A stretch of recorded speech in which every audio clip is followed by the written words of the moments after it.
میں نے مولانا ظفر علی خان سے پوچھا، وہ جھوم کے کہہ رہے تھے دیار یسرب میں گھومتا ہوں، نبی کی دہلیز چومتا ہوں، شراب عشق پی کر جھومتا ہوں، سلامت رہے پلانے والا۔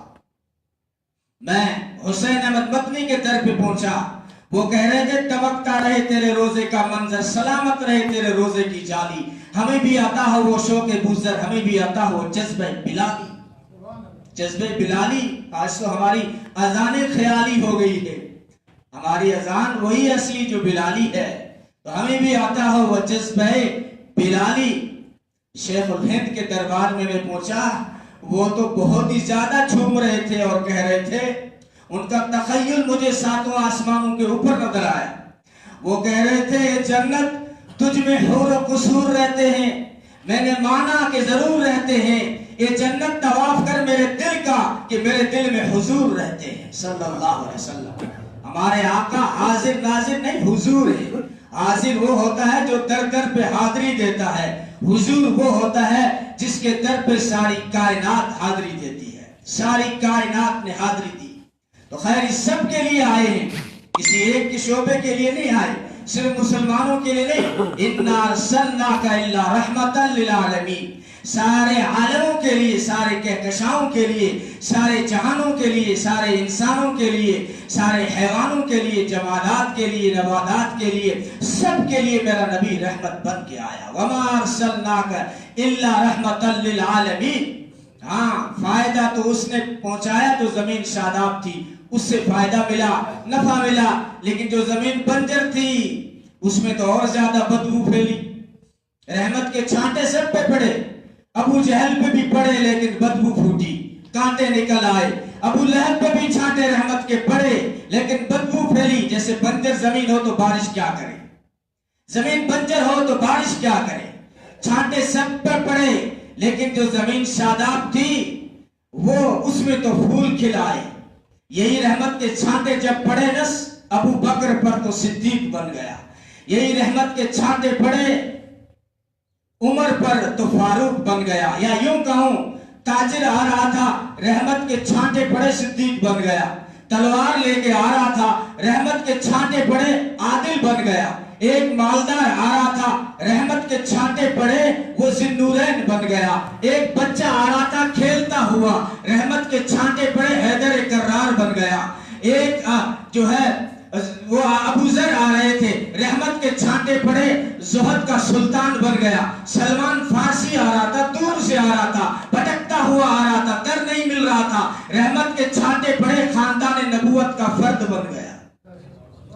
وہ دیکھو بلال آ رہا ہے، عرب کا نہیں عجم کا ہے، حبش کا ہے، اور وہ بھی قریب کا نہیں دور کا ہے، گورا سانولا ہے، اپنا نہیں پرایا ہے، یگانا نہیں بیگانا ہے، لیکن رحمت کے چھانٹے پڑے بلال چلتا دھرتی پہ ہے، قدموں کی آہٹ جنت میں سنائی دیتی ہے۔ جب مکہ فتح ہوا نبی نے چڑھا دیا خانہ کعبہ کی چھت پہ، بلال آج خانہ کعبہ کی چھت پہ چڑھ کے اذان دے۔ یا اللہ لوگ تو خانہ کعبہ کی طرف رک کر کے اذان دیتے ہیں، آپ نے مجھے اللہ کے رسول آپ نے خانہ کعبہ کی چھت پہ چڑھا دیا، میں کس طرف منہ کر کے اذان دوں؟ خانہ کعبہ تو میرے قدموں کا بوسہ لے رہا ہے، میرے قدموں کے نیچے رہ گیا، میں کدھر رخ کروں؟ نبی نے فرمایا یہ کعبہ جو بنا ہوا ہے یہ دنیا کا کعبہ ہے، وہ بلال تیرا کعبہ میں ہوں، میری طرف رک کر کے اذان دو۔ یہ بلال ہے، دنیا سمجھتی تھی مٹ جائے گا، گردن پہ پاؤں رکھ چکی تھی، رسیاں اس سے جکڑ چکی تھی اور مکہ کی گلیوں میں گھما چکی تھی اور چٹانیں سینے پہ رکھ چکی تھی، لیکن جس سے اللہ رکھے اس سے کون چکھے؟ اللہ نے ایسا بلند کر دیا ہے کہ عرشوں پہ اس کے قدموں کی آہٹ سنائی دیتی ہے۔ تو سب کے لیے رحمت بن کے آئی، وَمَا أَرْسَلْنَاكَ إِلَّا رَحْمَةً لِلْعَالَمِينَ۔ ساری انسانیت جو ہے اپنی منزل سے اپنے راستے سے بھٹک چکی تھی، بلکہ وہ انسانیت سے نکل چکی تھی، حیوانیت میں داخل ہو چکی تھی۔ اس وقت میں نبی پاک صلی اللہ علیہ وسلم سب کے لیے رحمت بن کر آئے، اور اسی کے صدقے میں سب آئے ہیں، اسی کے صدقے میں۔ قاسم نانوتوی فرماتے ہیں لوگ کہتے ہیں یہ دیوبندی نبی کو نہیں مانتے، ارے قاسم نانوتوی قاسم العلوم والخیرات رحمت اللہ علیہ جنہوں نے دارالعلوم دیوبند کی فاؤنڈیشن رکھی، وہ کہتے ہیں سب سے پہلے مشیت کے انوار سے نقش روئے محمد بنایا گیا، پھر اسی نقش لے کر روشنی بزم کون و مکان کو سجایا گیا۔ کہتے ہیں سارے جہاں کے کمالات ایک تجھ میں ہیں اور تیرے کمال کسی میں نہیں مگر دو چار۔ سارے جہاں کے کمالات ایک تجھ میں ہیں۔ کائنات حسن جب پھیلی تو لامحدود تھی، کائنات حسن جب پھیلی تو لامحدود تھی، اور جب سمٹی تو تیرا نام ہو کر رہ گئی۔ سارے جہاں کے کمالات ایک تجھ میں ہیں۔ یہ اپنی طرف سے نہیں کہہ رہے ہیں، یہ آواز تو اس دن آئی تھی جس دن آمنہ کے آنگن میں تشریف لائے۔ آمنہ کہتی ہے جیسے ہی میرے آنگن میں آئے میرے گھر میں مکہ میں خوشبو پھوٹ پڑی، خوشبو پھوٹ پڑی، دائی کی ضرورت نہیں پڑی، مختون پیدا ہوئے، عجیب و غریب شان سے دنیا میں تشریف لائے۔ بچے پیدا ہوتے ہیں روتے ہیں، یہ مسکراتا ہوا ہے۔ تو اور میں پیدا ہوئے، فرشتے نے پیشانی پہ لکھا موت، وہ پیدا ہوئے فرشتوں نے لکھا زندگی آ گئی، زندگی آ گئی۔ آمینہ کہتی ہیں کہ جو ہے عجیب شان سے میرے جو ہے حجرے میں تشریف لائے اور میرا حجرہ جگمگ روشن، کیونکہ میرے حجرے میں بادل آیا جس میں ستارے لگے ہوئے تھے۔ ہاں گاگریا کے روشن ضمیروں، ستاروں نے حاضری دی ہے، چاند نے حاضری دی ہے۔ میں کہا کرتا ہوں بات ان کی مت کیا کرو جو چاند پہ جا رہے ہیں، بات ان کی کیا کرو نا چاند جن کے در پہ حاضری دیتا ہے، اپنی طرف سے نہیں کہتا۔ یہ چچا نے پوچھا تھا عباس نے کہ بھتیجے جب آپ چھوٹے بچے تھے مجھے پتا چل گیا تھا آپ بڑی ہستی بنیں گے، چچا آپ کو کیسے پتا چلا میں بڑی ہستی بنوں گا؟ کہا ایک دن یکایک میری نگاہ پڑی چاند پر، وہ بھاگ رہا تھا کبھی ادھر کبھی ادھر، میں حیران پریشان سرگرداں یہ چاند کو کیا ہو گیا ہے، یہ کیوں آج پاگل ہو گیا ہے، کیوں اس میں جنوں کی کیفیت طاری ہے، یہ کیوں آج رقص کر رہا ہے؟ تو میں نے دیکھا کہ آمنہ کے آنگن میں ایک بچہ کھیلتے ہوئے ہاتھ یوں کرتا ہے، چاند لپک کے ادھر آ جاتا ہے، وہ بچہ ہاتھ یوں کرتا ہے، چاند لپک کے ادھر آ جاتا ہے۔ فرمایا ہاں چچا چاند مجھے لوریاں دیتا تھا، رونے نہیں دیتا تھا۔ حلیمہ کہتی ہے دودھ پلانے کے زمانے میں میں جھولے میں سلا کے اپنے کام کاج میں لگی رہتی تھی، جھولا اپنے آپ جھولتا رہتا تھا، جھولا اپنے آپ جھولتا رہتا تھا۔ علماء نے لکھا ہے جھولا اپنے آپ نہیں جھولتا تھا، خدا کے فرشتے آ کر جھولا جھولتے تھے صلی اللہ علیہ وسلم۔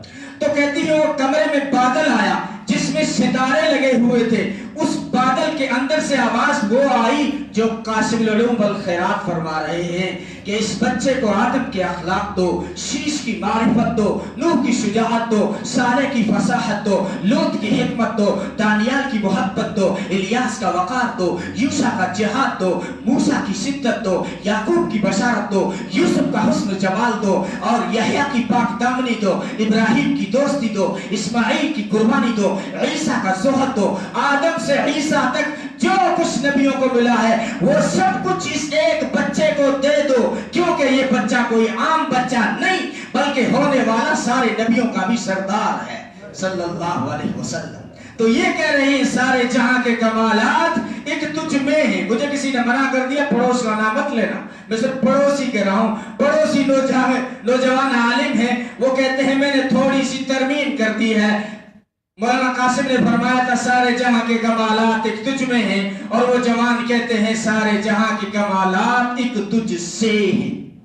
جس کو بھی جو ملا تیری وجہ سے، دنیا میں بہار آئی تیری وجہ سے، صدیق کو صداقت ملی تیری وجہ سے، عمر کو عدالت ملی تیری وجہ سے، عثمان کو شرافت ملی تیری وجہ سے، علی کو شجاعت ملی تیری وجہ سے، معاویہ کو فراست ملی تیری وجہ سے، حسنین کو سعادت ملی تیری وجہ سے، بلال کو استقامت ملی تیری وجہ سے، سارے صحابہ کو جنت ملی تیری وجہ سے، جنت کو سجاوٹ ملی تیری وجہ سے، اس کی نہروں کو پھل ملا تیری وجہ سے، اس کے درختوں کو پھل ملا تیری وجہ سے، پھل کو حلاوت ملی تیری وجہ سے، سورج کو حرارت ملی تیری وجہ سے، چاند کو برودت ملی تیری وجہ سے، آسمان کو استقامت ملی تیری وجہ سے، اور جو ہے اس گاگریا کی مسجد مرکز مسجد کے میناروں کو رفعت ملی تیری وجہ سے، دھرتی کو راحت ملی تیری وجہ سے۔ سارے جہاں کے کمالات ایک تجھ سے ہیں۔ یہ سب کے لیے دوستو رحمت بن کر آئے، سب کے لیے رحمت بن کر آئے۔ جب یہ نہیں تھے تو کیا حالت تھی. ایک ہندو شاعر نے کہا، ہندو شاعر جگناتھ آزاد نے کہا، وہ یونان جو کبھی کہلاتا تہذیب کی دنیا، آج روئے زمین پر وہی تھا تخریب کی دنیا. یہ تحقیق و تجسس کا جہاں آج تھا ویرانہ، افلاطون کی خلق و سقراط کی دانش تھی افسانہ. غرض دنیا میں چاروں سمت اندھیرا ہی اندھیرا تھا، نشان نور گم تھا اور ظلمت کا بسیرا تھا کہ دنیا کے افق پر دفاتن سے راب نور آیا. جہاں کفر و باطل میں صداقت کا ظہور آیا، حقیقت کی خبر دینے بشیر آیا، نذیر آیا. شہنشاہی نے جس کے قدم چومے وہ فقیر آیا. مبارک ہو زمانے کو وہ ختم المرسلین آیا کہ صحاب رحم بن کر رحمت للعالمین آیا. کتاب فطرت کے سر ورق پر جو نام احمد رقم نہ ہوتا، یہ نقش ہستی ابھر نہ سکتا. اقبال سہیل نے کہا ہے، کتاب فطرت کے سر ورق پر جو نام احمد رقم نہ ہوتا، یہ نقش ہستی ابھر نہ سکتا. وجود لوح و قلم نہ ہوتا، تیرے غلاموں میں نمایاں جو تیرا عکس نہ کرم نہ ہوتا. بارگاہ ازل سے تیرا خطاب خیر الامم نہ ہوتا، نہ روح حق سے نقاب اٹھتا، نہ ظلمتوں کا حجاب اٹھتا. فروغ بخش نگاہ عرفاں اگر وہ چراغ حرم نہ ہوتا، یہ زمین نہ ہوتی، فلک نہ ہوتا، عرب نہ ہوتا، عجب نہ ہوتا، یہ محفل کون و مکان نہ ہوتی اگر وہ شاہ امم نہ ہوتا. اور اقبال نے بھی کہا، یہ پھول نہ ہوتا تو کلیوں کا تبسم بھی نہ ہوتا، یہ گل نہ ہوتا تو بلبل کا ترنم بھی نہ ہوتا. نقش ہستی پہ گنچے سب پریشاں ہوتے، رخت پردوش پہ سب دست و گریباں ہوتے. خیمہ افلاک میں پھر سے تشدد ہوتا، بزم توحید کے ناروں میں تردد ہوتا. نہ دست و جبل توحید کے خودی خاں ہوتے، نہ مزین تیرے ذکر سے بیاں باں ہوتے. صلی اللہ علیہ وسلم. اس کو آئیڈیل بنا، ان کی سنتوں پہ چلیں، آپس میں نہ لڑیں. دیکھو آپ نے پروانوں کو دیکھا ہوگا، کبھی لائٹ جائے تو اس بات کو آزما لینا. آپ کے گھر سے کبھی لائٹ جائے تو 2 روپے کی موم بتی لے آنا اور گھر میں سلگا دینا. آپ دیکھو گے چھوٹے چھوٹے پروانے آئیں گے جو اس موم بتی کے عاشق ہیں. وہ آپس میں نہیں لڑیں گے، وہ اپنی جانیں قربان کر دیں گے اپنے معشوق پر. لیکن مسلمانوں تمہیں کیا ہو گیا ہے کہ نبی کے نام پہ جھگڑا، کبھی فاتحہ کے نام پہ جھگڑا، کبھی درود کے نام پہ جھگڑا. یہ مسلمان کو زیبا نہیں دیتا، مسلمان کے شان کے خلاف ہے یہ بات. اس کو سراج منیر کے نام پہ جھگڑتے ہو، شرم آنی چاہیے. یہ جھگڑنے کے لیے دیا تھا اللہ نے یا جو اپنا آئیڈیل بنانے کے لیے دیا تھا؟ لوگ جھگڑتے ہیں فالتو کے، اپنی روٹی سیکنے کے لیے الزام لگاتے، کسی پہ نبی کو نہیں مانتے. تو تیرے باپ کو مانتے، کس کو مانتے؟ سارے مسلمان نبی کو مانتے ہیں. جو نہیں مانتا وہ مسلمان ہو ہی نہیں سکتا، کسی بھی حال میں نہیں ہو سکتا. سارے مسلمان فاتحہ کو مانتے، کیوں الزام لگاتے ہو جھوٹے؟ مجھے بتاؤ تو صحیح، وہ کون سا مسلمان ہے جو ہر نماز کی ہر رکعت میں سورہ فاتحہ نہیں پڑھتا ہو؟ وہ کون سا مسلمان ہے جو درود نہیں پڑھتا؟ جھوٹے الزام کے درود کو نہیں مانتے. مجھے وہ مسلمان تو بتاؤ جس کی نماز درود کے بغیر مکمل ہو جائے. اللہ نے فرما دیا اگر نماز سلام پھیرنے سے پہلے میرے آقا پہ درود نہیں پڑھا، نماز تیرے منہ پہ مار دوں گا. کوئی ضرورت نہیں ہے ایسی نماز کی. مجھے سنت تو ہے لیکن عظمت بہت زیادہ ہے. علماء سے پوچھنا، منہ پہ مار دی جاتی ہے درود کے بغیر، دعا قبول نہیں ہوتی، نماز قبول نہیں ہوتی. تو کیوں سیاست کرتا ہے جھوٹی؟ یہ وقت ہے نازک، مسلمان آپس میں اتحاد اور اتفاق قائم کرے، اپنی صفوں میں اتحاد قائم کر لو، ورنہ داستان نہ رہے گی تمہارا داستانوں میں. یہ وقت نازک ہے. یہ وہ وقت نہیں ہے کہ ہم سیاسی جھگڑوں میں یا دیوبندی بریلوی کے نام پہ، تبلیغی جماعت کے نام پہ لڑتے رہیں. وقت گیا. وہ ٹی وی نہیں اٹھا دیکھنے چاہیے تم نے. تمہارے جیب میں کیا ٹی وی نہیں ہے؟ کیا اخبار نہیں پڑھتے ہو؟ تمہارے مٹانے کے منصوبے کہاں بن رہے ہیں؟ اور تمہیں فرصت نہیں، بھائی کی ٹانگ کھینچی جا رہی ہے. یہ آگے بڑھ جائے گا، یہ اس کے پاس گاڑی کہاں سے آ گئی، یہ پلاٹ کہاں سے آ گیا؟ بھائی اس کو اللہ نے دیا ہے، اپنے خزانے سے دیا ہے، تیری جیب سے نکال کے اس کو نہیں دیا ہے. تو کیوں راہ ٹپاتا ہے؟ تجھے کیوں چلن ہوتی ہے؟ تجھے کیوں حسد ہوتا ہے؟ یہ وقت ہے اتحاد و اتفاق کا. اور یاد رکھنا آخری میری بات، یہ وقت ہے الیکشن کا، یعنی انفیکشن کا. یاد رکھنا اس جو ہے ایک دن کی وجہ سے سالوں کے لیے اپنے بھائی سے ناراضگی مت جتا لینا، اپنے بزرگوں سے ناراضگی مت جتا لینا، اپنے محلوں سے ناراضگی مت جتا لینا، اپنی برادریوں سے ناراضگی ووٹ کے کارن مت جتا لینا. تیرے اور میری ساری مرادیں اللہ پوری کرے گا. یہ وقت آتا ہے، کھیل آتا ہے الیکشن انفیکشن بن کر جو رشتہ داریوں میں زہر کھولتا ہے. اس کا لحاظ رکھیں. اللہ تعالی ہم سب کو عمل کی توفیق عطا فرمائے.